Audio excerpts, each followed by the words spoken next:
بسم اللہ الرحمن الرحیم۔ السلام علیکم تمام دوستوں کو غذا سے علاج کی چینل میں خوش آمدید۔ اچھا دوستو، آج ہمارا ٹاپک ہے سوڈیم۔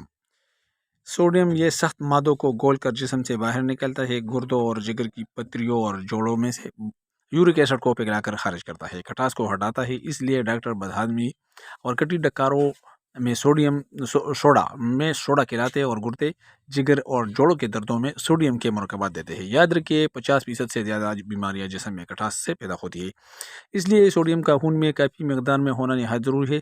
یہ پٹوں کو مضبوط اور اعصاب کو چست کرتا ہے، جوڑوں کو صاف اور لچکدار بناتا ہے، ہڈیوں اور دانتوں کو خراب ہونے سے روکتا ہے۔ قبض کوشا ہے، یہ ہاضمہ تیز کرتا ہے، پتری بننے سے روکتا ہے، خون سے کاربرک ایسڈ نکالتا ہے۔ غذا میں سوڈیم کی کمی یا غیر موجودگی سے جسم کا وزن کم ہوتا ہے، بد ہاضمی رہتی ہے اور بھوک کم لگتی ہے۔